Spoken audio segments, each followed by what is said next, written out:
Assalamualaikum warahmatullahi wabarakatuh. Hai Tribuners, senang banget hari ini ketemu lagi bareng sama saya Ugi.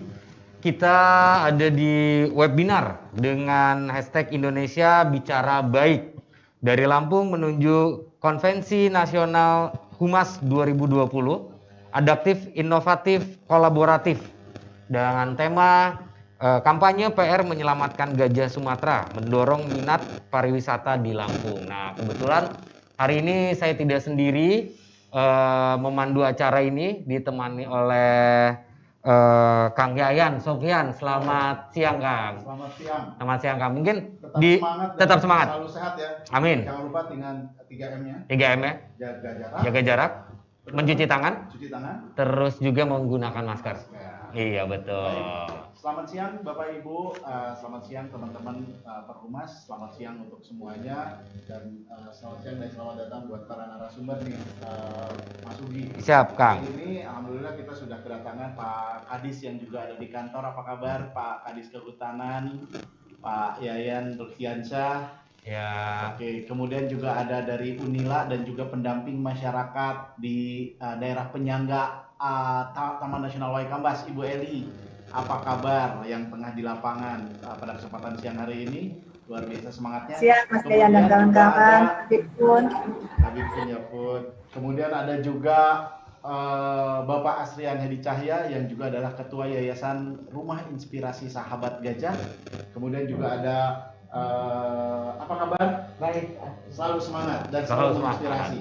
Ya. Luar biasa sekali. Ada juga Bang Al. Wakil Ketua Perhumas BPC Lampung yang juga akan sharing dalam kesempatan ini, dan yang tidak kalah seru dan tidak kalah menarik lagi adalah Ketua Ekonomi Kreatif Nusantara. Mantap. Ada Bang Agil. Baik. Bang Agil, selamat siang hari ini ada yang menarik nih Bang Ugi. Yap. Dan teman-teman Perhumas di Lampung maupun di seluruh Indonesia, teman-teman Perhumas, baik itu para praktisi dan akademisi.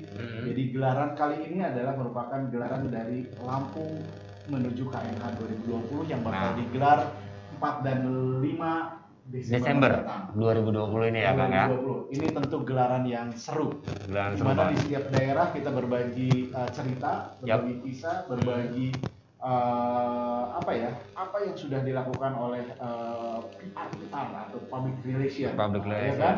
Humas. Nah, baik, hari ini ada yang menarik dari Lampung. Yap. Sekarang ini kalau misalnya kita lihat bicara Lampung, bicara gajah, gajah ini sangat luar biasa sekali. Tapi nanti Pak Kadis pasti akan cerita di mana Lampung dengan Waikambasnya juga sudah mendapatkan pengakuan sebagai Asian Heritage Park, ya kan? Jadi sangat luar biasa sekali. Bagaimana caranya untuk mengemas ini? Lampung tidak dilihat gajah dengan konfliknya gitu kan, tapi bagaimana melihat hal yang positif. Sama dengan yang namanya semangatnya Perhumas, yaitu Indonesia bicara baik, Lampung juga bicara baik. Bukan begitu Bang Ale ya? Betul sekali. Baik. Hari ini kita akan ngobrol lebih banyak. Dan yang pasti di gelaran dari Lampung menuju Konvensi Nasional 2020 ini, mudah-mudahan saja Lampung bisa memberikan inspirasi yang terbaik untuk bangsa ini dengan semangat dan motivasi yang cukup besar. Amin. Silakan Bang. Luar biasa. Baik, Tribuners di rumah, kita langsung saja ke narasumber kita pertama. Itu ada Kepala Dinas Kehutanan Provinsi Lampung, Bapak Y. Rukhiansyah. Waktunya dipersilakan Pak.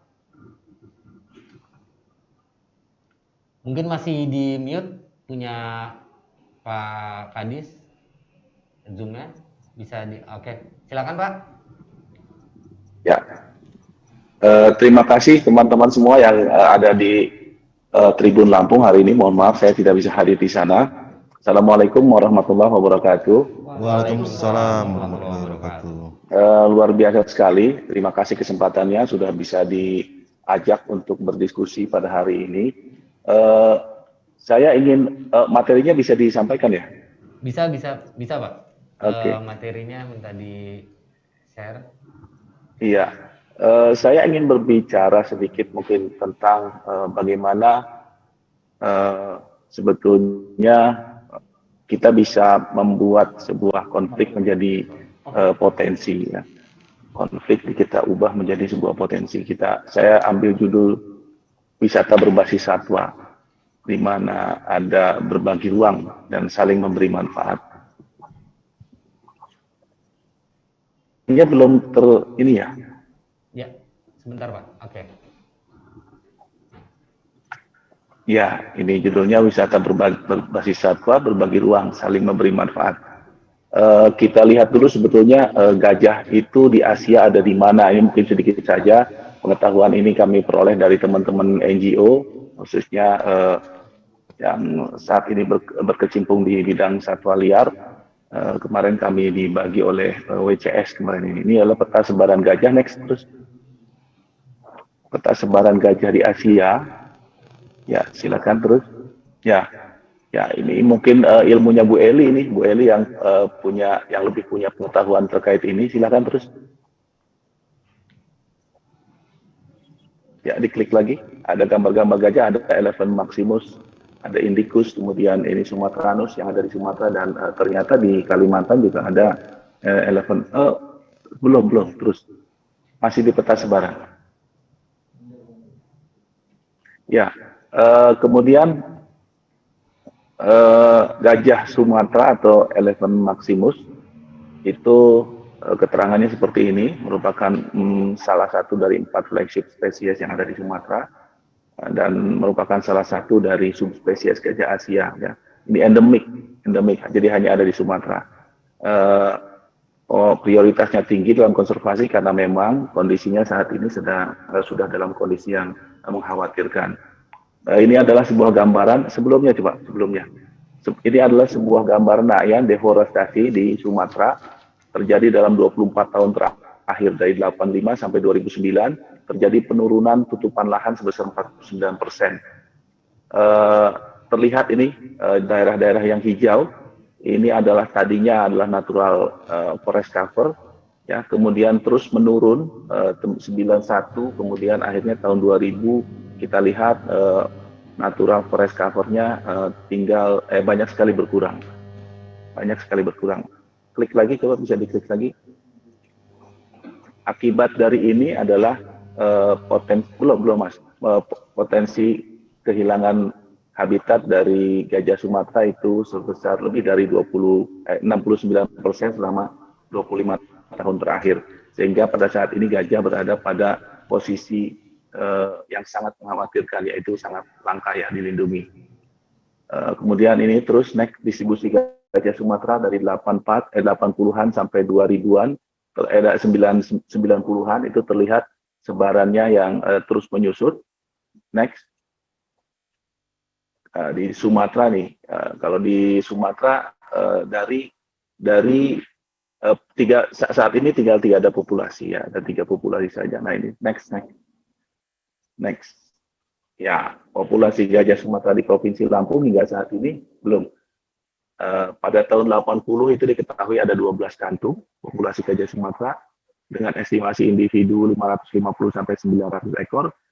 Saat ini ya tahun 2000-an bukan saat ini, dan hingga saat ini sebetulnya itu tinggal 2 kantung, yaitu di Taman Nasional Bukit Barisan dan Taman Nasional Waikambas. Ini berdasarkan hasil survei 2017-2018 di TNBBS tersisa 122 individu saja. Kemudian di Waikambas tahun 2010, hasil survei 2010 itu tersisa 247 saja. Ini data dari WCS IP. Ini kenapa demikian? Karena memang kondisinya seperti ini. Saat ini adalah data hutan produksi dan hutan lindung di luar hutan konservasi Taman Nasional Waikambas dan Bukit Barisan Selatan. Kondisinya seperti ini, 85% merupakan blok pemanfaatan. Artinya, next Pak. Artinya, kalau blok pemanfaatan itu sudah ada aktivitas manusia. Jadi memang aktivitas manusialah yang mendesak habitat dari gajah Sumatera ini. Next. Lalu kenapa dia mendesak? Karena populasi manusia yang meningkat.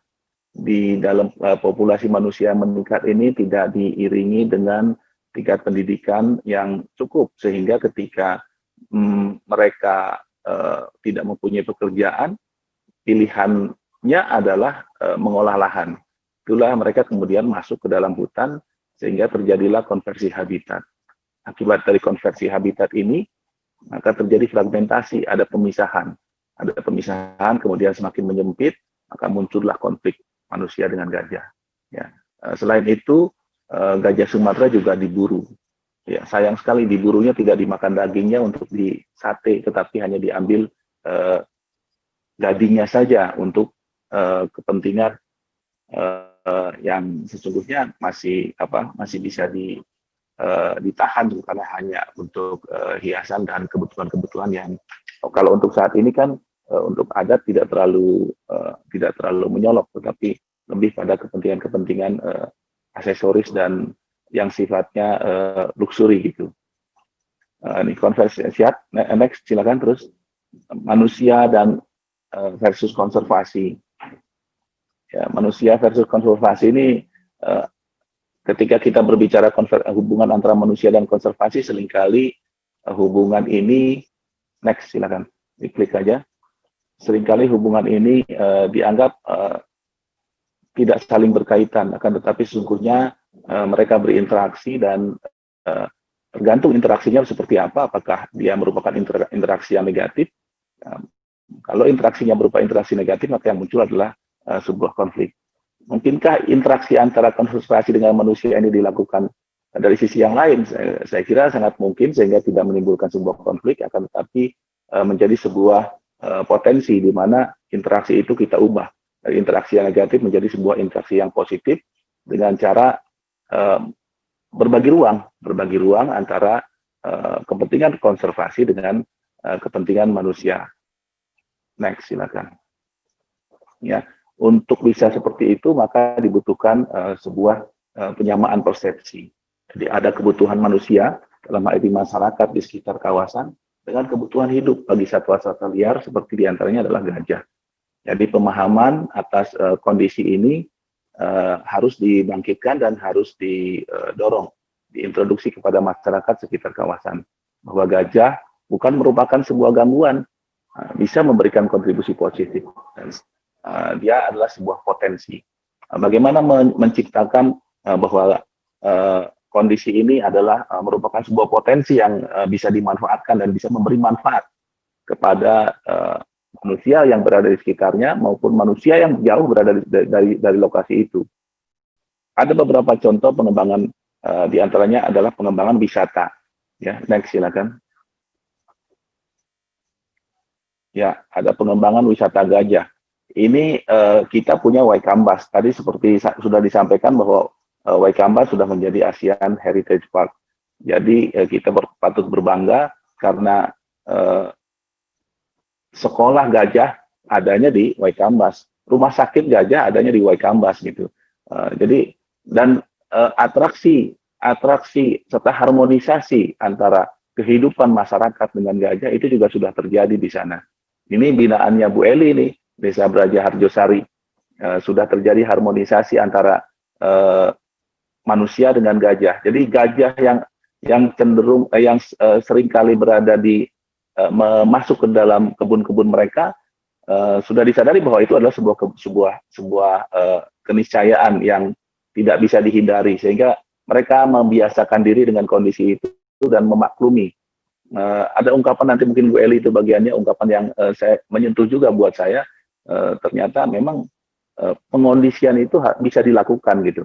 Penerimaan bahwa kita bisa berbagi ruang dengan satwa besar atau satwa lain sebetulnya itu bisa dilakukan, bisa terjadi, dan itu sudah terjadi di Desa Braja Harjosari. Lalu Elephant Patrol di Taman Nasional Bukit Barisan Selatan yang saat ini sedang coba untuk kami lakukan terkait dengan gangguan gajah yang sering terjadi di Taman Nasional Bukit Barisan saat ini.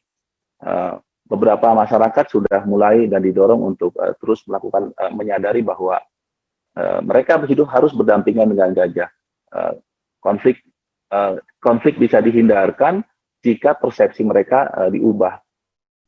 Saat ini ada beberapa titik tertentu yang sudah dibentuk bahkan Pokdarwisnya. Jadi Pokdarwis itu terus dibina untuk menjadi sebuah kelompok yang akan memanfaatkan potensi gajah liar, jadi atraksi di gajah liar. Ini seperti yang sudah terjadi di Tangkahan Langkat Sumatera Utara. Nah, jadi gajah liar menjadi sebuah atraksi yang menarik dan bisa dijual secara komersil kepada dunia luar, walaupun secara dalam konteks yang terbatas. Nah, potensi-potensi seperti ini sebetulnya bisa digali dan bisa diangkat kemudian dipromosikan sehingga masyarakat yang berada di sekitar kawasan hutan dan saat ini merasakan akibat dari keberadaan gajah dianggap sebagai sebuah gangguan. Jika kemudian kita ubah pola pikirnya dan kita beri introduksi dengan berbagai fasilitas, ya, termasuk diantaranya persepsi, itu insya Allah akan menjadi sebuah hal yang positif dan memberi pengaruh yang baik. Tentu saja wisata yang berbasis satwa seperti ini tidak bisa berdiri sendiri. Dia harus harus memiliki keterkaitan dengan objek-objek wisata lain. Saya mengambil bahan presentasinya Pak Ansori Jausal yang waktu itu pernah sempat disampaikan ketika rapat dengan Ibu Gubernur, Ibu Wagub di Pemda, bahwa beliau pernah menyusun sebuah mapping wisata dengan sebutan Lampung Extreme Ecotour, Exotic Sumatera Tropical Forest. Ini menarik. Pak Ansori membuat sebuah mapping dengan model butterfly wing. Jadi ada sebuah titik yang terhubung antara destinasi-destinasi wisata di Provinsi Lampung dengan daya tariknya masing-masing, sehingga kemudian wisatawan mau untuk datang dan berkunjung, kemudian tinggal lama-lama di Lampung, sehingga menjadi sebuah keuntungan bagi Lampung dari sisi wisata begitu. Nah, ini titik-titik yang disusun yang sudah direncanakan oleh Pak Ansori Jausal ini saat ini memang sudah berubah dan lebih banyak lagi spot-spot lain yang saat ini sudah muncul dan bisa menjadi sebuah potensi yang besar jika itu kemudian bisa dikembangkan dan didorong dipromosikan ke publik. Next, ini yang slide terakhir, tentu saja yang dibutuhkan dalam kegiatan ini adalah adanya penyamaan persepsi antar sektor, karena tidak bisa dibangun oleh satu sektor saja, tetapi banyak sektor yang harus terlibat, termasuk masyarakat sebagai pelaku utama, ya, masyarakat dan dunia usaha yang akan menjadi pelaku utama. Kemudian ada kolaborasi, ya, dari penyamaan persepsi itu kemudian diharapkan akan muncul sebuah kolaborasi yang membangun bersama-sama dengan menuju tujuan yang sama. Harus dipersiapkan juga infrastruktur terkait dengan kondisi-kondisi itu dan kondisi pendukung lainnya, termasuk di dalamnya ekonomi kreatif dan lain-lain yang mendukung potensi yang ada. Saya kira itu yang bisa disampaikan pada kesempatan ini. Terima kasih. Mohon maaf kalau ada yang keliru. Terima kasih kepada WCS yang sudah mendukung data-data yang kami butuhkan. Silakan. Terima kasih. Oke, terima kasih Pak Ruhian Syah selaku Kepala Dinas Kehutanan Provinsi Lampung. Baik, Kang Yayan, kayaknya tadi apa yang disampaikan oleh Pak Kadis ini cukup menarik, ya. Luar biasa. Bagaimana interaksi yang terjadi antara gajah dengan manusia, bagaimana mengantisipasi konflik-konflik yang terjadi dengan interaksi tersebut itu, dan kayaknya ini hal yang cukup menarik, ya, gitu. Sampai akhirnya tadi sempat dibahas juga untuk penduduk sekitar akhirnya mulai membiasakan diri dengan apa yang ada, gitu kan, beradaptasi gitu. Nah, mungkin akan lebih seru lagi nih kalau kita akan mendengarkan lagi dari narasumber selanjutnya, atau ada yang menarik. Yap. Jadi memang tadi juga Pak Kadis menyampaikan di samping potensi juga ada di dalamnya ada konflik, ada krisis, ya kan? Ada konflik antara manusia dengan gajah, gitu kan? Karena mereka tinggal di sekitar kawasan. Bagaimana dalam hal ini kepentingannya dari kita, gitu kan? bagaimana mempiarkan gajah ini supaya asalnya adanya penolakan menjadi penerimaan, sehingga gagasan besar untuk berbagi ruang ini bisa terwujud. Kali ini kita juga akan undang Ibu Eli. Bu Eli, beliau adalah salah dari Unila yang juga adalah penggagas pendamping desa wisata yang ada di daerah penyangga sekitar Waikambas. Oke. Bu Eli, apa kabar? Halo Bu Eli. Halo. Selamat siang. Assalamualaikum warahmatullahi wabarakatuh. Waalaikumsalam. Selamat siang Ibu. Waalaikumsalam. Ya, baik. Mungkin langsung aja kali Kang ya. Bu Eli langsung kita persilakan dengan materinya Bu. Terima kasih Sugi. Selamat siang semua. Salam lestari, salam konservasi. Pak Yayan Rudiansyah dari Kepala Dinas Kehutanan Provinsi Lampung dan teman-teman Pak Asrian, Pak Yayan. Terima kasih sudah mengundang. Tapi suaranya di sini kecil sekali ya. Saya terima. Moga-moga saya bisa didengarkan dengan jelas. Saya diminta untuk bercerita ini, apa sih ceritanya ya? Dari mana kita memulainya? Jadi karena kita tujuannya adalah untuk kampanye penyelamatan gajah Sumatera melalui bicara baik. Jadi Indonesia bicara baik, maka Lampung akan bicara baik dan masyarakat baik-baik saja. Gajah Sumatera akan selamat dan baik-baik saja. Akan terjadi sinergi. Nah, oleh karena itu di sini mohon izin saya untuk menambahkan apa yang sudah disampaikan Pak Yayan Rudiansyah.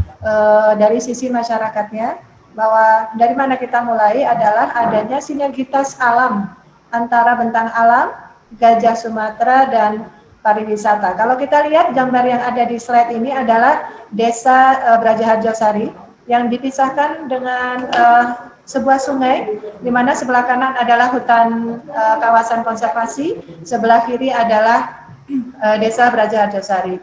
Begitu dekatnya, begitu lekatnya, sudah senyawa sehingga perbatasan ini tidak menjadi sebuah penghalang. Yang tadinya menjadi penghalang, diharapkan dengan adanya diskusi hari ini kita bisa menjadikan ini sebuah jembatan untuk bersama gajah kita bisa, bersama masyarakat kita akan baik-baik saja. Monggo next.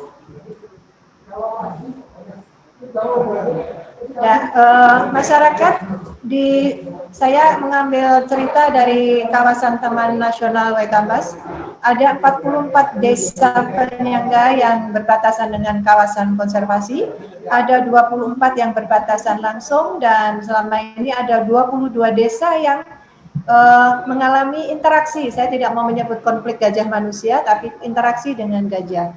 Namun interaksi ini juga tidak mengurangi esensi bahwa ada kerusakan yang dialami oleh masyarakat. Ini adalah salah satu contoh di Dusun Margahayu, Labuan Ratu 7, di mana ini terjadi baru pada bulan ini, awal bulan ini kalau tidak salah.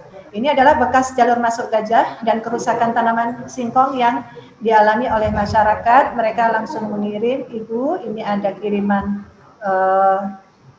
kunjungan dari gajah Sumatera, dan mereka hanya bercerita. Saya sangat bahagia, saya mengucapkan terima kasih kepada mereka karena mereka sangat luar biasa suportifnya. Saya ikut prihatin, tetapi mereka menanggapinya. Tadi yang dikatakan Pak Yayan, adanya persepsi yang berubah. Mereka sudah lama, dari tahun 2015 itu sudah mulai bersama satwa di Waikambas. Dan ini adalah salah satu kejadian yang masih terjadi saat ini. Next.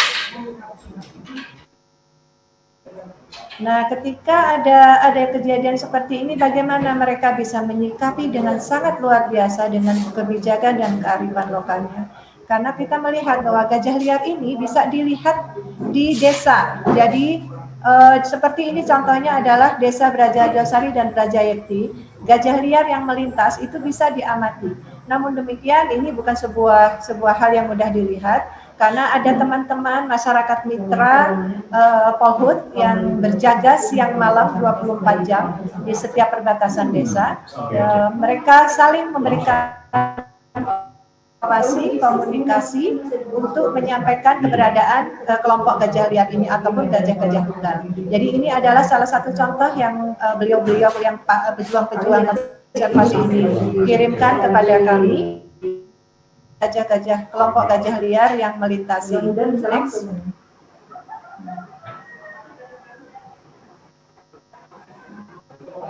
Ya, kita juga ingat bahwa gajah meskipun banyak bersinggungan dengan masyarakat, banyak bersinggungan dengan manusia, kita lihat bahwa atraksi atau ketertarikan masyarakat ke Lampung itu lebih pada ikon gajah. Kita bisa melihat kita banyak sekali destinasi wisata, namun tetap gajah lekat, sehingga ketika datang atau ketika akan pulang, mereka berharap bisa melihat gajah di habitat alaminya atau di rumah alamnya. Dan kita bisa melihat bagaimana gajah ini terpampang di dalam budaya dari masyarakat. Terlihat dari tapis, batik, itu semuanya mempunyai ciri gajah di setiap karyanya. Ini adalah salah satu karya dari teman-teman di Negeri Ulangan Jaya. Ini adalah salah satu contoh bagaimana kita bisa menyambungkan jika kita Lampung bicara baik, gajah dan masyarakat akan baik-baik saja. Next. Apa yang bisa kita lakukan adalah dengan melakukan interaksi sosial. Interaksi sosial adalah dengan berbicara, ngobrol dengan teman-teman. Kalau kita bisa lihat, ini ada beberapa desa yang sudah kami temani, kita dampingi. Salah satunya adalah sebelumnya, mohon maaf izin, sebelumnya. Ya. Yang tadi, yang sebelumnya. Sebelumnya. Terlepas saja. Ya, terima kasih. Ini adalah Desa Beraja Harjosari. Ini salah yang di tengah atas adalah Kampung Liman Benawi yang sekarang saat ini saya sedang di sini mendampingi bimbingan teknis. Kemudian ada juga yang dari Labuan Ratu 7. Ya, next. Dengan berbicara kepada masyarakat, kita paham apa yang menjadi tantangan. Saya tidak membicarakan masalah, tapi masalah adalah tantangan, karena kami belajar bersama-sama bahwa masalah dijadikan sebagai tantangan, tantangan menjadi peluang, dan peluang menjadi sebuah sinergitas ekonomi bagi masyarakat. Ini adalah salah satu contoh, jadi menambahkan Pak Yayan bahwa desa yang sudah berhasil untuk duduk bersama, tinggal bersama dalam sebuah kawasan di mana sebelahnya adalah kawasan konservasi dan pemukiman, adalah selain Beraja Harjosari, ada banyak desa yang sudah melakukannya, termasuk Labuan Ratu 7, ada Labuan Ratu 9, Labuan Ratu 6, bahkan juga Tegalioso, Rantau Jaya Udik 2. Mereka sudah luar biasa sangat mengantisipasi dengan keberadaan gajah. Apa yang bisa kita lakukan adalah dengan melihat keinginan, peluang yang mereka ingin munculkan di masing-masing desa. Ini adalah salah satu contoh di edukasi, karena di Labuan Ratu 7 misalnya, mereka minta adanya wisata desa berbasis edukasi. Itu adalah edu wisata. Ini Labuan Ratu 7. Mereka memiliki rumah konservasi yang menjadi pusat aktivitas, dan mereka juga dibatasi dengan sungai dan bisa melakukan jelajah. Kemudian menggunakan seni budaya tarian Lampung sebagai salah satu daya tarik, sehingga adanya interaksi dengan gajah itu menjadi bagian dari kegiatan edukasi wisata. Next.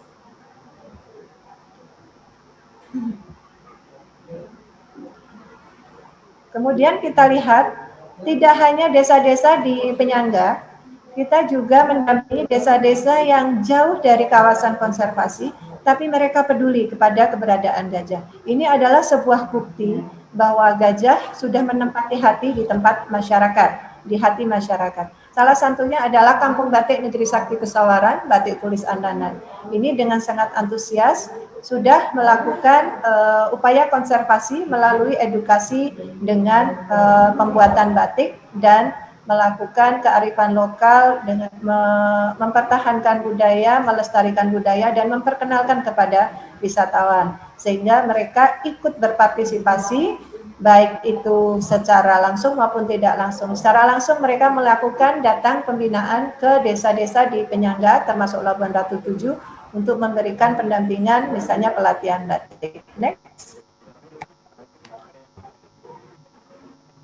Dan, Desa-desa lain yang ikut adalah Kampung Tapis Negeri Ulangan Jaya di Pesawaran juga. Ini adalah juga jauh dari kawasan konservasi, baik di Taman Nasional Bukit Barisan Selatan maupun Taman Nasional Waikambas, tetapi mereka ikut mendukung keberadaan gajah Sumatera dengan kerajinan tapis, dan ini sudah banyak menerima tamu dengan pembelajaran cara menapis dan juga bagaimana menggunakan tapis secara baik sampai pada wisatawan mancanegara. Next.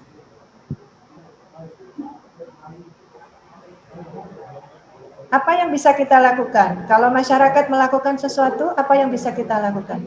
Teman-teman dari media pernah melakukan dan selalu melakukan, termasuk hari ini. Terima kasih kepada Tribun, kepada Mas Yayan dan seluruh teman-teman yang berkolaborasi melakukan edukasi untuk memperkenalkan, mengekspos keberadaan gajah dan peranannya terhadap Lampung maupun kepada masyarakat. Salah satunya adalah bisa dilakukan dengan mediator. Ini yang pernah dilakukan pada saat ada International Elephant Day. Jadi kita melakukan jurnalis trip dengan memperkenalkan para jurnalis kepada keberadaan gajah, baik itu di Taman Nasional Waikambas, ini di Rumah Sakit Gajah, maupun di Pusat Latihan Gajah dan desa-desa penyangga yang berhubungan langsung dengan gajah Sumatera atau bersentuhan langsung dengan gajah Sumatera. Kemudian kami juga melakukan adanya kelas-kelas jurnalistik, bagaimana menulis berita, menulis cerita tentang gajah tanpa harus saling melukai.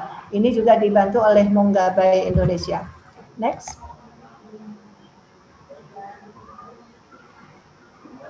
Edukasi juga diberikan secara pelan-pelan, secara tidak langsung, bagi wisata yang datang ke desa wisata di Brajarsari dan Labuan Ratu 7 misalnya, diperkenalkan untuk menanam. Jadi memberikan edukasi menanam tanaman pakan gajah, tanaman gajah Sumatera. Kemudian apabila pada saat kunjungan terjadi adanya gajah yang masuk ke pemukiman, maka pada pagi harinya jika ada tamu, maka kami perkenalkan bagaimana dampak dari masuknya kelompok gajah ke perkebunan maupun ke pemukiman desa penyangga. Sehingga dengan demikian akan menumbuhkan sebuah kesadaran bahwa ternyata masyarakat bisa menerima, dan kemudian kita bersama-sama membantu mereka untuk memberikan support bagaimana memberikan peluang alternatif ekonomi kreatif.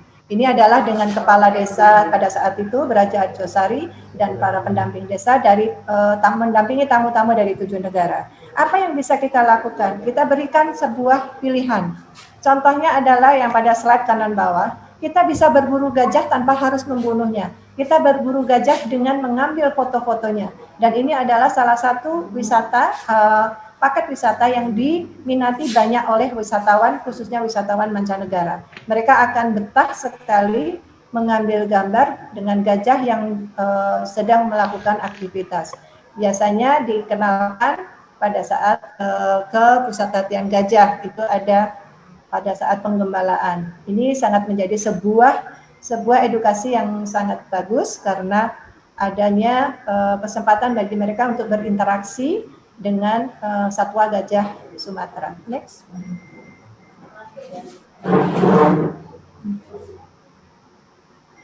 Dan paket-paket wisata sudah mulai dikenalkan mulai tahun 2014, 15 sampai saat ini. Hanya karena kita dalam pandemi, moga-moga dengan paradigma normal baru menghadapi ramah protokol COVID-19, paket-paket ini bisa berjalan. Ini adalah paket-paket yang lama, paket-paket yang juga sudah diberikan. Nanti Pak Yayan Rudiansyah mungkin kami bisa menyampaikan kepada Bapak di kantor secara langsung bahwa sudah dibuatkan flyer-flyer yang baru, baik Brajarsari maupun Labuan Ratu 7, sehingga nanti bisa di-share ke teman-teman untuk bisa pada saat nanti ada setelah dibuka kembali, itu sudah bisa. Lanjutkan, next. Apa yang akan dilakukan para wisatawan di sana? Selain kita belajar tentang gajah, tentunya potensi desa itu harus ditonjolkan. Ini contohnya di Braja Arjosari, ada kebun petik, sambu kristal, sekarang sudah ada petik semangka, petik jeruk, kemudian ada petik melon, kemudian nanam padi, membajak sawah, bacakan, jadi makan bersama, termasuk homestay, minum jamu, bahkan menari tari Bali itu dikenalkan di Braja Harjosari, dan ini sangat diminati oleh para wisatawan baik lokal maupun mancanegara. Jadi ini adalah peluang yang tidak harus dibuat, tidak harus dibangun, tetapi yang sudah ada dan dilakukan setiap hari oleh masyarakat yang bisa dijual atau dijadikan komoditi ekonomi kreatif alternatif. Next.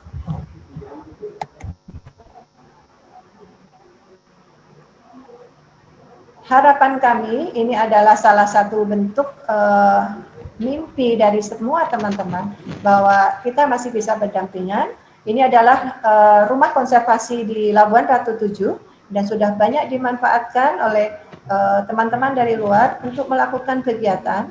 Di sana mereka bisa mempelajari banyak hal selain ada paket-paket yang ditawarkan oleh teman-teman dari Labuan Ratu 7. Dan harapan kami dengan Mas Yayan ya, Mas Yayan Sopyan, kita bisa terus meneruskan adanya program Touching Elephant. Jadi kita tidak harus naik, tidak harus memberdayakan gajah, tapi kita hanya menyentuh, kemudian kita belajar dengan gajah, berkomunikasi dengan gajah. Saya kira itu. Terima kasih kepada Yayan Sopyan dan semuanya atas kesempatannya. Mas Ugi, monggo silakan. Terima kasih Ibu Eli. Bu Eli ini selalu semangat dan menginspirasi. Sangat menginspirasi Kang ya. Jadi memang seperti yang tadi disampaikan oleh Bu Eli, memang gajah ini sudah menjadi ikonnya lah ya untuk di Lampung. Bahkan beberapa desa binaan pun yang memang lokasinya notabene jauh dari Waikambas, dari konservasi gajah, itu mengkampanyekan gajah juga. Dan Bu Eli ini dengan Unilanya juga cukup aktif untuk bagaimana sejalan dengan apa yang digagas oleh Perhumas Indonesia, bagaimana perannya untuk selalu menginspiring, mengeducate, kemudian juga untuk engage dengan berbagai macam stakeholder yang ada di sana. Terima kasih, lanjutkan terus perjuangannya. Terima kasih Bu Eli. Baik Bapak Ibu dan teman-teman Perhumas di seluruh Indonesia dan juga yang ada di Lampung, acara ini juga dalam rangka gelaran dari Lampung menuju KMH 2020 yang bakal digelar tanggal 4 dan 5. Jangan lupa untuk ikut bergabung nanti. Dan sekarang kita akan iklan dulu. Ya, nah sebelum kita masuk ke break, kita juga mau ingatin acara ini didukung oleh Tribun Lampung dan juga inspired by Coca-Cola Amatil. Ada juga JNE, ada Unila, UBL, dan juga ada Pelita Express, dan juga pastinya ada Perhumas. Nah, terima kasih. Jangan kemana-mana Tribuners, kita akan kembali lagi setelah yang satu ini.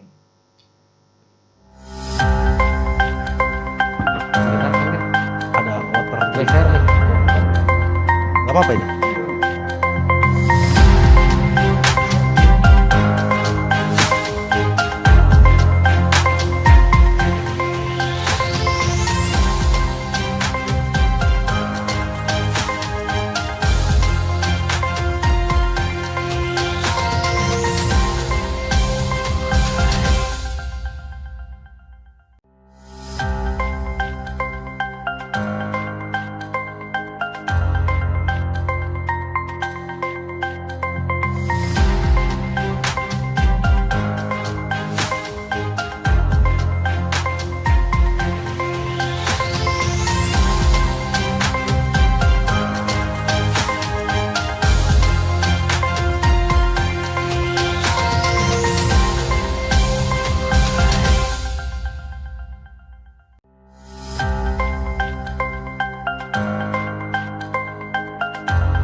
Oke, Tribuners, balik lagi bareng sama Ugi dan juga Kang Yayan. Kita masih ditemani sama narasumber-narasumber kita yang memang sangat berkompeten banget ya, Kang. Bagaimana tadi di awal dari Pak Kadis Kehutanan sudah menyampaikan apa sih konflik yang terjadi dan bagaimana mengatasinya, dan juga dari Bu Eli tadi seperti apa dengan potensi-potensi desa binaan yang baik itu yang berada di sekitar kawasan atau di luar, yang bagaimana tetap bisa mengkampanyekan si gajah itu sendiri.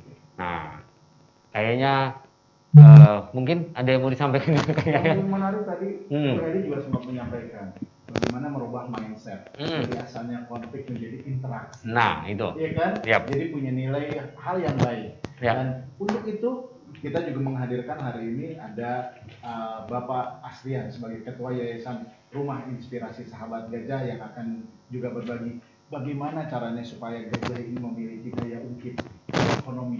Ya. Bagaimana supaya luar biasa. Thailand aja kok bisa terkenal dengan negara gajah putihnya.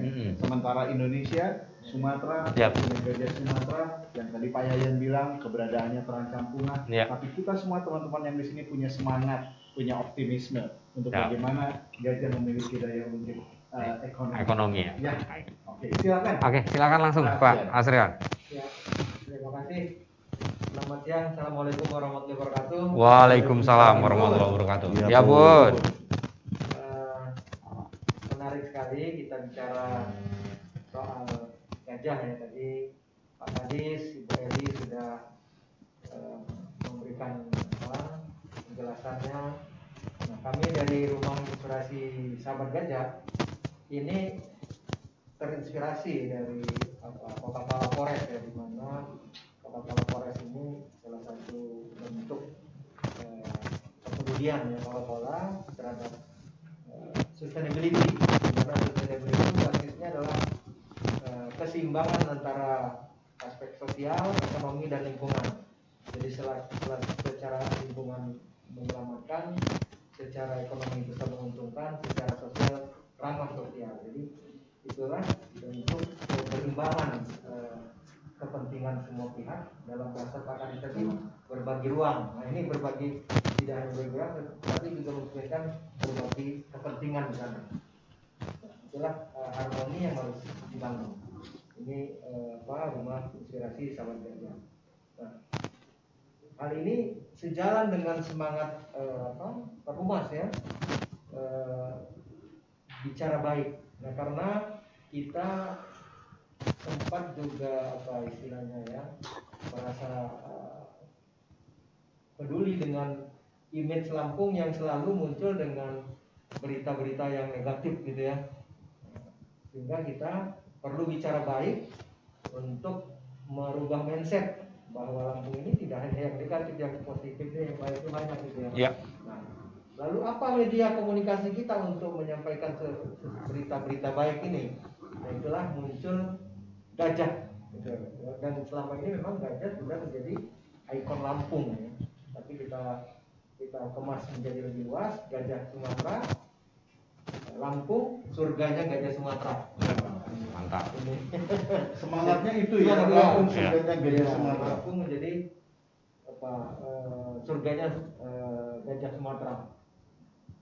Nah, semangat artinya gajah Sumatera ini, walaupun Lampung yang coba menjadi surganya, tapi ini juga menggambarkan adanya cakupan yang luas Sumatera gitu, regional.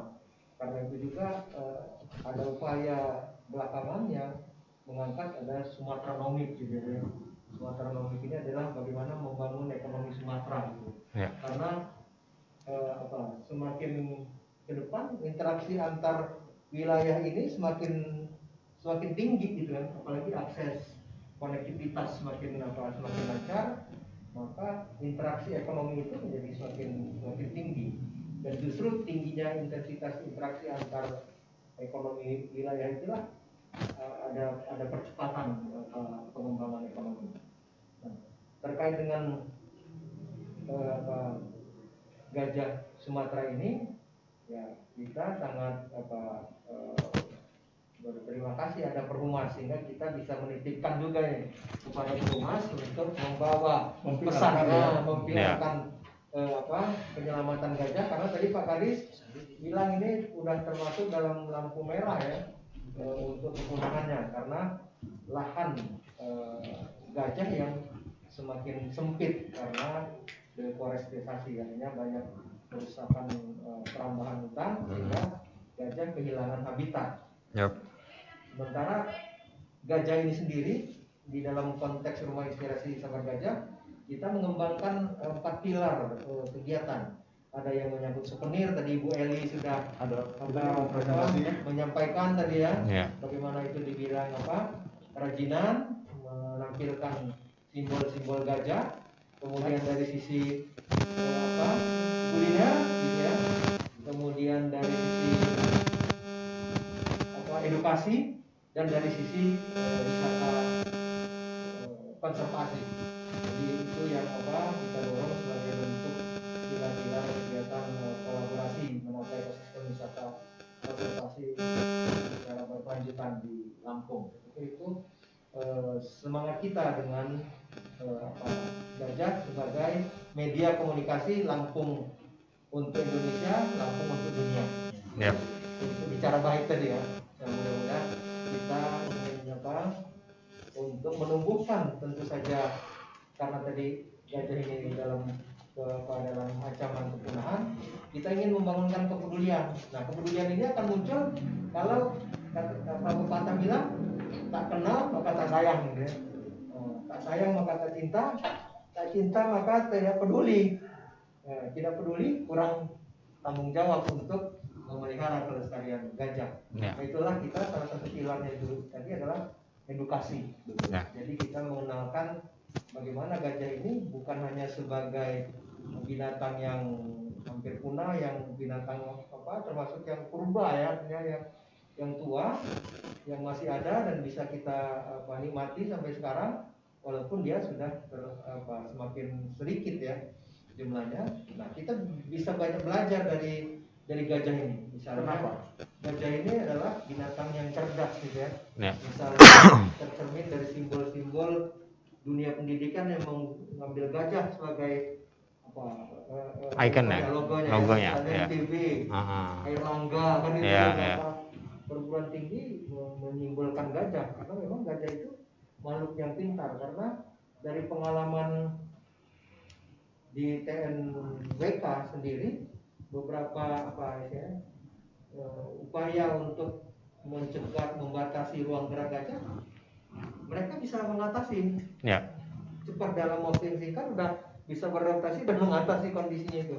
Karena memang gajah ini juga yang memperkuat kecerdasan itulah daya ingatnya tinggi. Nah, justru yang selama ini terjadi, mereka itu punya jalur yang sudah biasa di dalam, karena gajah ini termasuk binatang yang adventure ya, yang berpetualang ya, tapi dia tetap punya jalur yang karena daya ingatnya jalurnya tetap, sehingga sebenarnya kerusakan yang selama ini terjadi itu berada di jalur mereka. Nah, kalau kita menanam di jalur mereka, ya kamu ketika mereka lewat, ya karena di gajah bobotnya besar kalau rombongan karena gajah ini kan sifatnya berkelompok ya. Jadi kalau dia sekali lewat itu akhirnya sudah terkadang tidak sengaja untuk merusakkan, tapi karena ya hantaman badannya yang besar dan juga memang jalurnya sudah biasa jalurnya gitu ya. Mereka mengingat jalur itu secara kuat. Jadi nah inilah yang membuat kita tadi bahasa Pak Kadis saja berbagi ruang. Jadi bagaimana kita memahami gajah dan bagaimana kita bisa memanfaatkan peluang yang ada gitu. Jadi sehingga kita tidak berbagi ruang, tidak menumbur kepentingan yang berkonflik gitu, tapi justru berinteraksi. Nah, justru beberapa langkah yang mungkin tadi Ibu Eli sudah menyontohkan. Jadi masyarakat diberikan kesadaran tadi, karena tadi kalau tidak kenal tidak sayang, tidak cinta, tidak peduli kan gitu kan. Nah, kepedulian masyarakat ternyata sekarang udah semakin tinggi karena masyarakat juga bisa dalam tanda petik menjual gajah gitu kan. Menjual gajah untuk aktivitas ekonomi. Kan gitu ya. Jadi dibalik tadi bukan masalah ya bahasa tadi, tantangan ya. Jadi dibalik tantangan itu ada peluang.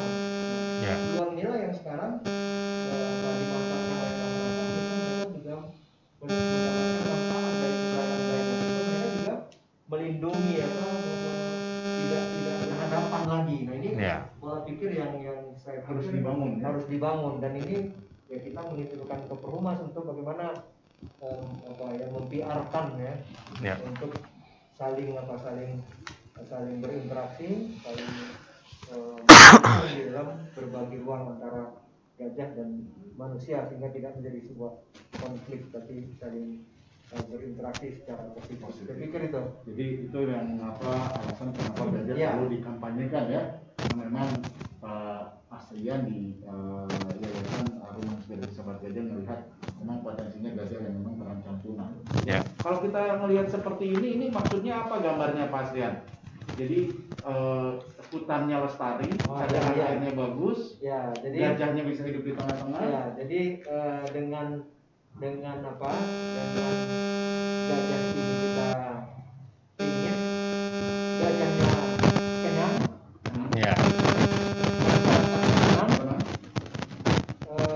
ekonominya menang, kan gitu ya. Yang ngurus senang juga. Wih, luar biasa. Keren. Jadi Lampung surganya gajah Sumatera itu jadi tadi apa? Gajahnya kenyang, yang ngurusnya senang, masyarakatnya tenang, ekonominya menang. Tantangan ekonomi saya bagaimana luar biasa. Gajah menginspirasi, bukan lagi dianggap menjadi masalah, tapi gajah menjadi sumber inspirasi. Luar biasa. Oke, baik. Ada lagi Pak Astrian dari Rumah Inspirasi Sahabat Gajah? Nah salah satu tadi yang mungkin ini juga yang kita upayakan untuk membangun kepedulian ini kita tumbuhkan dengan mengenalkan gajah lebih jauh, terutama kepada anak-anak ya, mengedukasi ini sehingga mereka lebih kenal gajah dengan tadi banyak sifat-sifat gajah ini yang perlu kita ambil. Apa aja yang masuk tadi dalam sisi manajemen ya, dari pengembangan manajemen ya. Dari pengembangan kepemimpinan ya. Karena gajah ini sangat peduli dan mendukung teman-temannya. Jadi bentuk gajah ini jiwa korsa. Jiwa korsa ya. Jiwa kebersamaan itu bisa dilindungi ya. Itu sampai menjadi lirik yang tulus itu ya. Ketika gajah itu dia rela menjadi melindungi itu bagaimana gajah bisa menginspirasi kita untuk bagaimana mengambil sikap gajah untuk kehidupan sosial kita. Banyak hal yang kita itulah kita sudah coba berkomunikasi dengan Lembah Hijau sebagai eksitu keberadaan gajah karena itu bagaimana yang masih terlalu kecil untuk bisa sering berinteraksi. Untuk kita kenalkan mungkin mereka perlu tahu tapi kita akan jauh ke KMBBS atau KM mereka. Nah kita sudah ada eksikunya di Lembah Hijau. Lembah Hijau sudah memfasilitasi kita untuk membuat semacam pusat informasi ya Kang. Jadi nanti akan kita dorong untuk membuat pusat informasi pengenalan gajah dari berbagai biologisnya, dari aspek pendidikan inspirasi yang bisa kita ambil dari perilaku sifat-sifat gajah. Baik, terima kasih Pak Astrian. Luar biasa. Ya, hebat Rumah Inspirasi Sahabat Gajah. Mudah-mudahan dengan apa yang tadi dipaparkan oleh Pak Astrian kita bisa mendapatkan dukungan yang lebih besar lagi untuk bersama-sama menyelamatkan gajah Sumatera ini, tentu juga dengan apa yang akan dilakukan oleh Perhumas. Tapi sebelum kita ke Perhumas, kita ingin tahu dulu karena ada potensi potensi ekonomi kreatif. Ada potensi, mungkin tadi Seperti apa ekonomi kreatif sebagai potensi ketua di sini? Asosiasi Ekonomi Asosiasi Ekonomi Kreatif melihatnya. Assalamualaikum warahmatullahi wabarakatuh. Waalaikumsalam warahmatullahi Yang wabarakatuh. terhormat, tadi ada Pak Kadis ya dan Bu Eli, kawan-kawan sekalian semua di sini. Perkenalkan saya Agil. Kebetulan sekarang lagi menjabat Asosiasi Ekonomi Kreatif Nusantara. Yang hari ini saya sedang bergembira. Yang saya pikir ekonomi kreatif itu di Lampung itu nggak punya kawan. Ya, Nah ternyata temannya banyak itu. Jadi sebenarnya saya sih melihatnya dari hal kesadaran kolektif. Karena ketika sekarang juga saya sedang punya KSO dengan pemerintah untuk mengurus pasar kreatif seni yang ada di Pekor. Dan ini juga peluang buat teman-teman ekonomi kreatif yang lain, bahwasannya sekarang saya umumkan kita sudah punya pasar kreatif yang bisa mengakomodir 16 subsektor ekonomi kreatif. Nah, ketika saya bicara 16 subsektor aja mungkin banyak beberapa orang yang masih belum paham tentang itu. Tapi itulah tantangannya. Jadi saya tuh sekarang sedang menyimpulkan ketika kesadaran kolektif itu memang sulit dibangun. Ini lagi-lagi seperti contoh gajah tadi yang Bapak bilang, bahwasannya jiwa leadership seorang pemimpin itu diperlukan. Yang mana dalam hal ini kita punya pemimpin, yaitu kalau di kota ya wali kota, di kabupaten bupati, atau di provinsi ya gubernur. Di dalam RPJMN terakhirnya Pak Jokowi, bahwasannya di masa pandemi ini yang bisa menyelamatkan bangsa ini ya satu-satunya ekonomi kreatif, Pak. Dan banyak survei yang sudah terbukti lah, hasil migas, kemudian komoditas dan lain sebagainya tidak bisa keluar kemana-mana hari ini. Yang kita bisa antar kita saling menghibur dengan 16 subsektor, ada musik, kuliner, fashion, kriya, kemudian fotografi, apps, aplikasi, game ya antar pulau kita bisa hidup insya Allah di UMKM-nya ya. Nah jadi saya ngelihat ini kritisi sedikit gak apa-apa ya tentang pemerintah ya, bahwasanya hari ini pemerintah kita itu belum punya program integrasi yang menyatukan ABCGM, akademi, pebisnis pelaku, komunitas, government sebagai leading sector, kemudian media, ya media tribun berarti nih. Nah, kesadaran-kesadaran yang sporadis itu menurut saya hanya bisa berjalan tapi tidak terlalu cepat. Tapi ketika kita sudah dipayungi hukum dengan baik, kesadaran government sebagai leading sektornya juga bisa menerjemahkan setiap aturan main secara umum dari pemerintah pusat ke daerah menjadi aturan khusus. Nah, di situ kita bisa menggali potensi-potensi ekonomi kreatif. Satu contoh, bagaimana cara kita mensosialisasikan gajah ke seluruh kalangan. Anak-anak suka dengan film kartun, suka dengan desain, suka dengan aplikasi, suka dengan game. Itu semuanya ekonomi kreatif, Pak. Karena di ekonomi kreatif itu desain aja ada 3 itu. Desain interior sektornya, desain produk, kemudian satunya lagi desain komunikasi visual ditambah dengan arsitek. Nah, itu beda subsektor. Nah, jadi kalau ditanya apakah kita bisa melakukan percepatan? Oh, bisa. Selagi ada seorang pemimpin yang bisa membuat kesadaran kolektif itu tadi. Cara ABCGM yang saya maksud. Nah, jadi kesulitan-kesulitan kita di lapangan itu, kita itu hanya bergerak sporadis, Pak. Tidak bisa pukul KO. Tadi itu paketnya bagus banget itu, paketnya Ibu Eli tadi itu. Tapi kan apakah sudah terintegrasi dengan Asita, Tour Travel, dengan aturan main yang sudah ada, dengan pelindungan-pelindungan asuransi dan lain sebagainya. Nah, kan 3 hal yang saya tahu, kita pernah bicara dengan Bapak ini kan tentang pariwisata itu adalah TTI itu ya. Bagaimana target tourism, trade and investment itu. Nah, ketika kita bicara trade, kita bisa ada yang kita bisa jual. Kita bicara pariwisata, ada yang bisa kita jual, tapi kita bicara investment, nggak ada aturan main yang bisa kita mainkan. Nah, di situ jadi memang ini agak sedikit kerja keras, dan saya sih mengusulkan jangan sungkan-sungkan pemimpin-pemimpin sebuah daerah ini membuat tim khusus untuk itu. Karena perputaran ekonomi kreatif hari ini yang 2019 saja itu hampir 1.200 triliun perputaran uangnya di Indonesia saja. Luar biasa. Nah, artinya kita punya peluang untuk itu. Dan sampai hari ini Lampung tidak punya data yang konkret untuk memetakan tentang subsektor ekonomi kreatif 17 itu ada di mana saja potensi-potensinya dan bagaimana roadmap-nya. Nah, jadi kan saya tertantang ketika 1.200 triliun itu memang sudah di-blast dan diumumkan, itu bisa dicek di Parekraf zamannya Pak Triawan Munaf. Masih Bekraf waktu itu. Sekarang kan sudah Parekraf kan ya. Dicek saja di sana perputaran uang tersebut. Nah, saya pengen lagi berpikir, Lampung itu di triliun yang mana? Nah, karena kita lack of data, kekurangan data, sekarang ini kan kita talk with data gitu kan. Terus job with data, melakukan sesuatu juga by research, by data kan kayak gitu.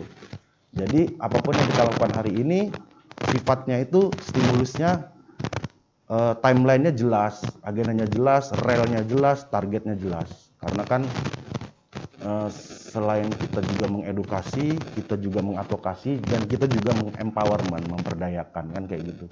Nah, baru bicara sustainable economy itu terjadi di sana dan kita bisa mengintegrasikan, menerjemahkan apa sih yang dimaksud dengan pemerintah pusat hari ini tentang ekonomi kreatif menjadi sebuah tulang punggung bangsa dan provinsi atau kabupaten kota. Terima Gitu. kasih. Ini kayaknya ketua ini bobotnya Beda, bobotnya beda. Ini keluhan aja, keluhan.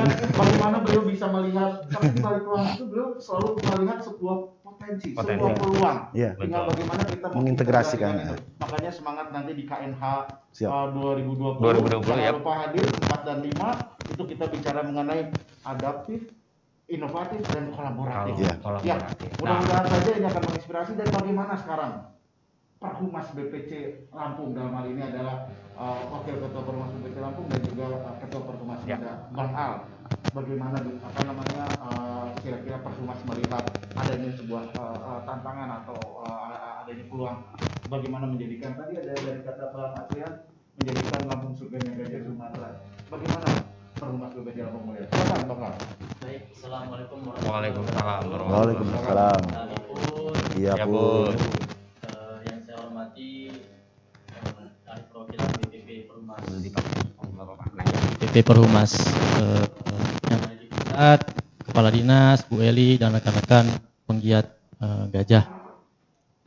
Perlu diinformasikan kembali kegiatan ini dalam rangkaian menuju KNH 2020 dari Lampung untuk KNH 2020 dengan tema adaptif, kolaboratif, dan inovatif. Perlu untuk diketahui juga ada banyak pertanyaan kepada saya secara personal, apa itu Perhumas? Boleh saya review sedikit, Bang? Silakan. Perhumas itu adalah organisasi perhimpunan hubungan masyarakat yang dinaungi oleh Perhumas. Perhumas itu sendiri lahir 15 Desember 1972. Kalau di dia organisasi internasionalnya itu berkedudukan di London. Oke. Nah, KNH ini dilaksanakan setiap tahun. Ini sudah tahun kesekian. Kalau boleh review sedikit, 2019 kita sebelum pandemi kita melaksanakan KNH itu secara offline atau langsung tatap muka. Kebetulan di Jogja waktu itu. Dengan temanya bicaranya tentang potensi daerah, mengembangkan potensi daerah untuk menjadi sebuah peluang, kurang lebih seperti itu. Nah, dari rangkaian pembicaraan tadi, Pak Kadis, izin Bu Eli dan rekan-rekan seluruhnya, dari perspektif Perhumas sendiri ini sangat memang punya gap. Nah, gap ini adalah sebenarnya bukan kesenjangan tapi tantangan menurut dari Perhumas. Bu Eli tadi saya mohon izin mengutip kerusakan gajah itu bukan bicara tentang kerusakan tapi interaksi ya Bu Eli. Saya sepakat sekali kerusakan itu bukan disebutnya kerusakan tapi interaksi. Saya sepakat di situ. Konflik berubah menjadi interaksi itu bagus sekali gitu. Nah, dari perspektif Perhumas sendiri, kami di BPC Lampung dan saya sebagai Ketua Perhumas Muda akan mendorong, mensupport gap-gap yang akan diberikan, gap-gap yang telah terlihat secara terang di Perhumas Lampung, Perhumas Muda Lampung itu banyak influencer Ibu Bu Eli. Nah, nanti coba kita dorong untuk lebih mengenalkan lagi. Apalagi kita segmen anak-anak muda ini. Anak-anak muda jujur kita belum teredukasi dengan baik sampai dengan hari ini. Padahal kita paham dan kita tahu gajah adalah satu simbol, yaitu simbol daerah Lampung yang sudah dikemas sedemikian rupa oleh beberapa penggiat gajah, dan inilah PR Perhumas Muda juga. Bagaimana untuk mengenalkan lebih dalam, baik dalam akademisi maupun teman-teman komunitas dan lain-lainnya. Nah, kami juga berharap setelah dari sini mungkin adanya kolaborasi ke depan, baik dari Perhumas, dari Perhumas Muda ataupun dari stakeholder lainnya, bagaimana memberikan pesan bahwasanya gajah menjadi ikonik untuk daerah Provinsi Lampung. Kita paham dan kita sadar Lampung adalah gerbang Sumatera, baik keluar maupun masuk.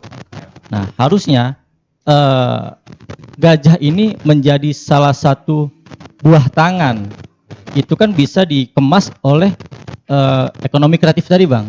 Seperti tapis, ya kan, atau oleh-oleh dan mainan. Dan mungkin secara sisi teknologinya, karena kita sudah di posisi 4.0 ini, mungkin dikemas bagi games. Nah, di dalam games itu nanti kita munculkan edukasi. Karena memang selama ini kita juga paham di salah satu segmen gajah sendiri, anak milenial belum tersentuh secara menyeluruh. Oh iya, ada videonya begitu. tadi ya? Ada videonya. Sudah selesai, setelah selesai ya. Gitu. Jadi memang kita sebagai organisasi profesi humas akan memastikan mendorong, dan teman-teman Perhumas Muda itu sendiri yang sebagian besar itu influencer, kita akan mendorong di salah satu platform baik Instagram, Twitter, yang mana itu percepatan informasi sangat cepat sekali. Saya menarik dan saya sepakat dengan Bu Eli tadi.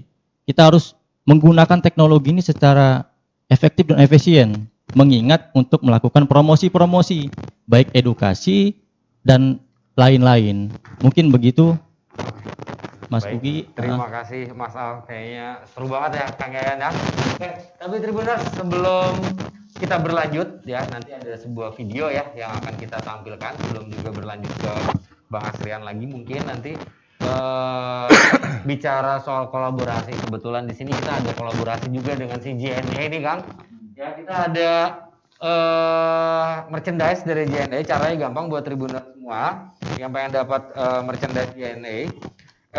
Cukup jawab pertanyaan berikut ya di kolom komentar di Facebook atau juga di YouTube-nya Tribun Lampung.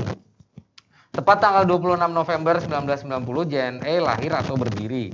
Dan pada tanggal 26 November 2020 JNE ulang tahun yang keberapa? Ya. Nanti di akhir acara kita akan pilih 2 pemenang yang berhasil menjawab dengan benar dan akan mendapatkan merchandise menarik dari JNE. Dilanjut Kang Yaya. Videonya baik. Tribuners, kita akan lihat ini video. Mungkin sambil di review videonya. Oke. Ya, ini Dari WCS ya? Ya, salah satu video yang menarik karena Bisa sambil di play? Ya. Oke, sambil menunggu ya. Ada. Oke. Tataran bahwa hidup berdampingan dengan gajah berbagi ruang dengan satwa liar tidak lagi sebuah teori. Sebenarnya di Waikambas proses implementasi itu sudah mulai berjalan. Oh, ini ruang hidupnya mereka, ruang geraknya di sini. Nah sekarang begini, kalau ruang geraknya kita diganggu, kira-kira bagaimana?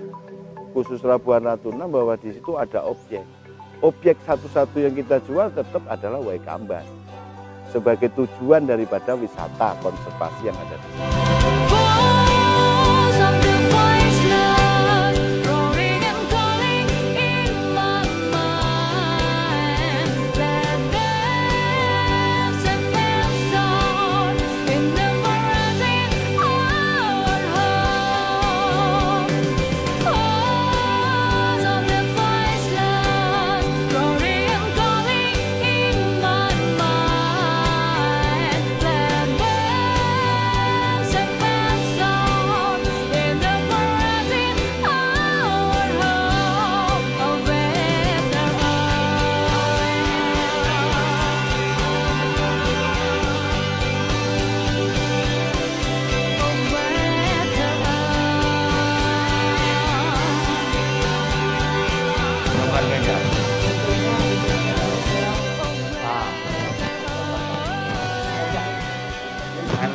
kita dalam kaitannya dengan pariwisata suatu hari nanti untuk di TNWK terutama di daerah penyangganya yang dibina oleh Bu Eli, ada Mas Gio dan kawan-kawan di sana, ini kita bisa saja bikin paket pariwisata sepeda adventure ya untuk sebulan sekali atau apa semacam. Ini mudah-mudahan kita bisa bekerja sama.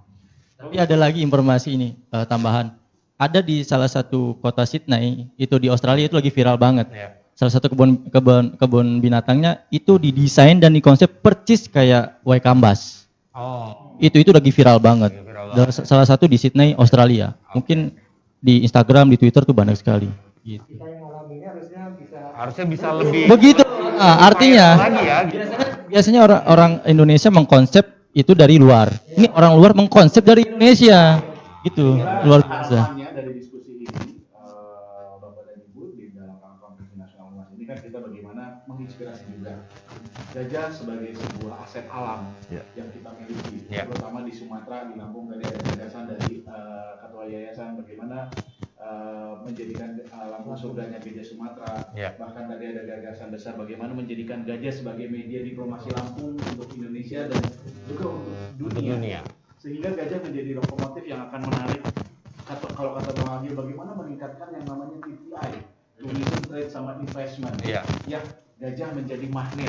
Gajah menjadi magnetnya Lampung untuk menarik bagaimana minat-minat para wisata dari Indonesia, dari dunia. Bahkan ketika kita mendengar sebuah kisah seekor gajah Sumatera mati sia-sia di Aceh, Leonardo DiCaprio rela datang ke Indonesia dengan membawa pesan duka. Kemudian Uni Eropa bagaimana dia mengangkat yang namanya salah satu anak gajah Sumatera untuk dijadikan ikon di Uni Eropa. Kita di Indonesia kita punya potensi yang luar biasa. Tadi sebagai ketua Perumas Muda juga cerita tentang Waikambas yang menginspirasi di Australia. Kenapa kita tidak mendukung itu dan merealisasikan gagasan apa yang digagas ketua rumah inspirasi gajah. Kesadaran kolektif. Investment dan trade and investment. Dan kita juga sudah coba menggagas karena Lampung ini kan tadi gajah itu cerdas dan Lampung ini ada sekolah gajah. Selama ini ada banyak gajah yang sekolah tapi nggak lulus. Jadi kita ingin ada semacam graduasi graduation wisudanya gajah. Salah satu bentuk aktivitas yang tadi itu untuk mengundang trade, mengundang investment, turisme secara internasional. Kan Waikambas itu adalah Asian Heritage Park. Jadi udah lingkupnya ASEAN gitu kan. Nah karena itu nanti gagasan ke depannya kita harus bangun wisuda itu menjadi aktivitas heritage ASEAN Heritage itu, memperkuat positioning ASEAN Heritage Park. Luar biasa. Pengakuan dunia. Luar biasa. Pantasan Pak Asian. Suatu ketika saya pernah tanya beliau, Pak Asian, apa bedanya gajah di Lampung dengan gajah di tempat lainnya? Gajah di Lampung ini kok kelihatan lebih pintar karena di gajah di Lampung ada sekolahnya. Tapi semenjak sekolah itu berdiri, Pak Kadis belum ada yang lulus. Suatu hari nanti, mudah-mudahan Rumah Inspirasi Sahabat Gajah tadi dengan teman-teman yang lain, kenapa enggak ada wisuda gajah? Dan kaitannya dengan mendorong yang namanya minat investasi, perdagangan dan ini. Kita undang kepala negara misalnya, oke tahun ini, iya kan? Kepala negara dari mana? Tolong wisudain gajah. Luar biasa. Nah baik, Kak Yayan, ini kita dari tadi bahasannya cukup padat banget padat dan menarik, mengangkat gajah dari berbagai sisi nih.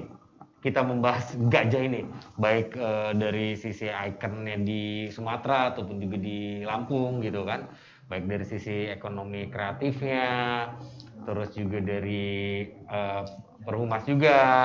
Ini seru banget. Tapi nggak kerasa Kang Yayan, kayaknya waktu sudah harus memisahkan kita Pak Kadis. Selamat sore Pak Kadis. Terima kasih banyak nih Pak Kadis untuk waktunya. Mungkin sebelum nanti kita akan closing, mungkin nanti akan ada closing. Tapi sebelumnya saya mengucapkan dulu terima kasih banyak buat Pak Kadis untuk waktunya dan juga inspirasinya tadi. seputar gajah, dan juga Bu Eli, para narasumber yang lain dari Perumas, Pak Asrian, terus juga Mas Al, dan juga Mas Agil. Bang Agil ya. Terima kasih. Mungkin sebelum kita closing, boleh? Ini ada kenang-kenangan untuk Perumas. Oh, oke. Boleh. Ini ada kenang-kenangan dari Rumah Inspirasi Gajah untuk Perumas. Untuk Perumas agar mensiarkan gajah. Nah, ini memviralkan gajah. Wih, luar biasa. Jadi ceritanya ada gajah, tapis, dan lampu. Ya, ini gajah sebagai ikonnya, tapis identitas kerajinan masyarakat. Jadi ada UKM-nya di sini, ada ekonomi kreatifnya di sini, dan ada gajah sendiri. Ini karya binaan Rumah Inspirasi Sahabat Gajah. Wih, luar biasa, luar biasa. Terima kasih Pak Asrian, terima kasih. Ini sebagai kita berharap ini sebagai ikon untuk gajah menjadi media diplomasi, baik untuk nasional maupun internasional. Terima kasih dari Rumah Sahabat Gajah. Siap, terima kasih, luar biasa. Mungkin sebelum kita closing, kita akan mendengarkan closing statement dari Pak Ruhian Syah selaku Kepala Dinas Kehutanan Provinsi Lampung. Silakan Pak. Di mute. Tetapi di balik masalah itu selalu ada berkah, tergantung dari bagaimana kita dari sisi mana kita melihatnya. Jadi konflik gajah tadi kalau kata Bu Eli jangan disampaikan sebagai konflik, tetapi interaksi gajah antara manusia dengan gajah. Jadi interaksi itu bisa positif bisa negatif. Kita bangun interaksi positif sehingga bisa memberikan manfaat yang lebih banyak buat masyarakat, lingkungan, dan gajah itu sendiri. Terima kasih. Terima kasih, Pak Kadis. Ya, udah. Oke. Mungkin dari Ibu Eli closing statement-nya, silakan Ibu. Terima kasih Mas Ugi.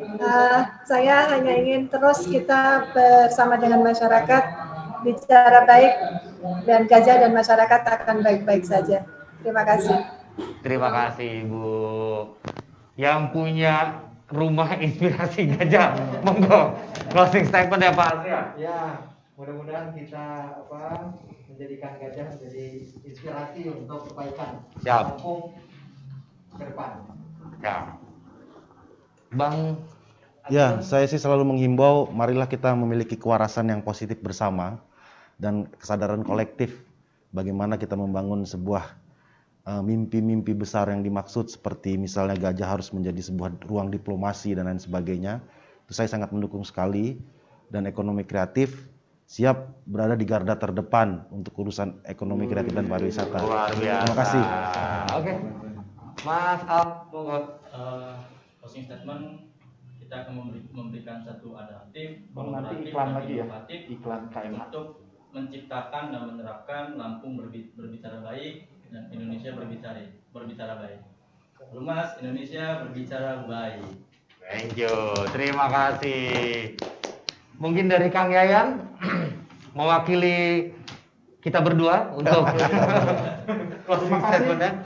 Hari ini kita selalu menebarkan semangat dan optimisme untuk ke depan. Gajah mudah-mudahan menjadi lokomotif yang menginspirasi kita karena sifat leadership-nya, sifat keberaniannya untuk pergi jauh, tapi hidupnya selalu bermanfaat. Termasuk juga adalah gajah yang selalu melindungi.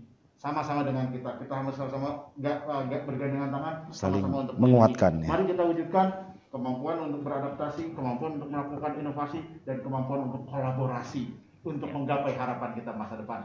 Terima kasih Pak Kadis, terima kasih Bu Eli, terima kasih semuanya. Terima kasih buat semuanya, terima kasih buat Tribuners yang sudah stay tune dari tadi di Facebook kita dan juga di YouTube kita, ataupun juga buat Tribuners yang tergabung di Zoom binar kita hari ini. Terima kasih buat semuanya. Sekali lagi, apabila ada salah-salah kata dari kita semua, kami mohon maaf. Saya Ugi undur diri. Wassalamualaikum warahmatullahi wabarakatuh. Waalaikumsalam warahmatullahi wabarakatuh. Terima kasih banyak. Thank you.